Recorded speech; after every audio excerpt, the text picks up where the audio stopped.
Greetings from CSI Delhi branch, eMedi News and Heart Care Foundation of India. Welcome to our show, Chat with Dr. KK.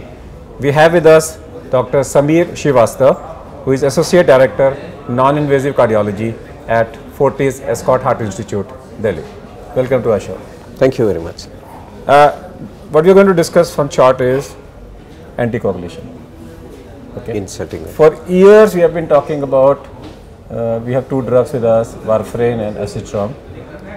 Unfortunately, in Europe, people use more, fortunately or unfortunately, people use more of acetylcholine than warfarin, and in the West there is more experience of warfarin than acetylcholine. And now newer anticoagulations are coming. And when we talk about newer anticoagulations, a lot of guidelines have come in the last 2 years. Costly, people try to shift, and then people end up into problem because the GPs and the physicians have no experience about that. Ultimately, the cost increases because if a super specialist writes a drug and the GP is not aware, physician is not aware, so for any minor thing he has to go back to a specialist, that means more fee. So currently in our scenario, let's grade them. In which situations we use newer anticoagulation and in which we continue to use either warfarin or acetylcholine which the patient is used to. Whatever is the current evidence available, the newer anticoagulants are restricted to be used for very, very selective few. This selective few is atrial fibrillation, but this also atrial fibrillation is a non-valvular atrial fibrillation. So isolated atrial fibrillation in the elderly, so-called, initially we used to call them lone atrial fibrillation, whereas there is no evidence of valvular heart disease, elderly patients, there we need a selective newer anticoagulation, if they can afford. If they can afford is a very debatable issue, because the biggest advantage of no hemorrhage of newer anticoagulants is that they don't need to be monitored very regularly with prothrombin time or INR, which saves substantially as far as costing is concerned, because at one end you are trying to save some money of consultation, yet at the other end what you are trying to do is even it off by getting regular monitoring costing done. I think more important than anything else is to make these drugs aware to people at large. Okay. So let's say a 60-year-old male come with recurrent atrial fibrillation or an established atrial fibrillation with LA enlarged, no LA thrombus, no LA appendage thrombus. Now he needs an anticoagulation. You say, now out of the newer one, which one will you choose?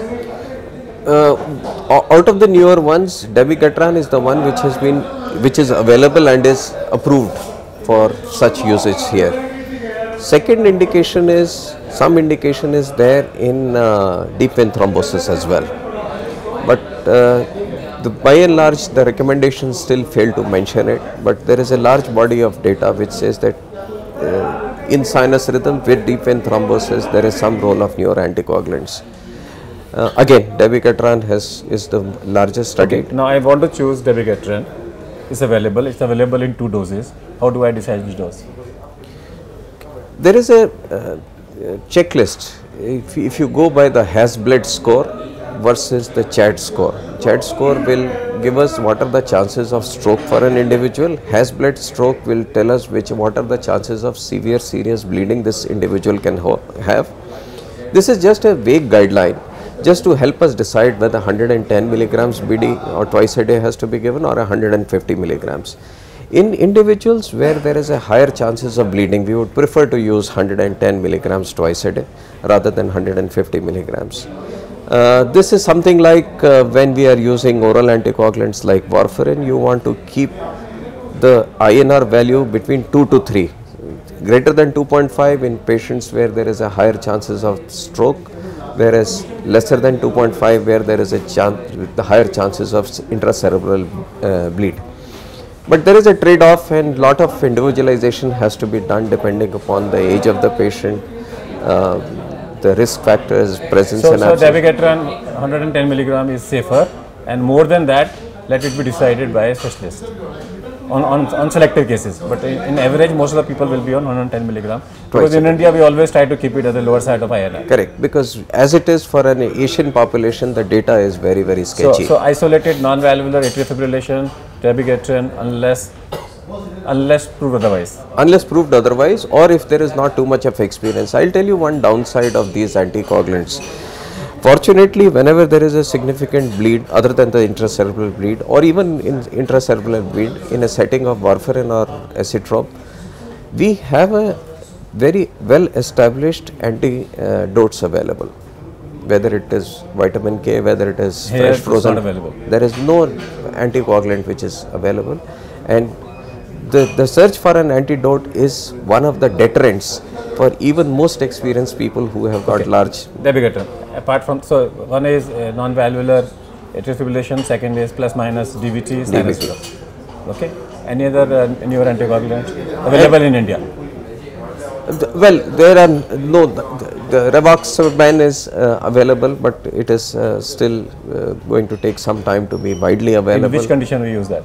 Again, atrial fibrillation, lone atrial fibrillation, that is the most studied. It is a competitor with dabigatran. Correct. Where one we use which one? Not too much to choose from, but I would choose the one which is easily available. So dabigatran is easily available. So as on today, dabigatran is the drug of choice. Newer anticoagulants will come as a competitor to dabigatran, but not as an alternative to that. Not in the near future. Not in the near future. Okay. So acetrom, the warfarin should be out in non-valvular adult-based atrial fibrillation as on today. The current recommendation is. Not necessarily so. I wouldn't put it like this because they have their own role. In a setting of atrial fibrillation, lone atrial fibrillation, where you feel that cost will be a major issue and availability of a specialist therapy with an experienced person will be lesser. People have larger data, 40 years. My personal feeling is that if it is used extensively, it will become as cheap as acetrom or warfarin over a period of time. The costing of the per tablet costing will come down, and once more people learn how to use it, it's just an apprehension people are not using it. In a valvular AF, we continue with what we are doing. Valvular AF, prosthetic mitral valves associated with pulmonary embolism, these are issues. In pregnancy, these are issues. I mean, in pregnancy, even warfarin and acetrom are contraindicated except that in the middle trimester.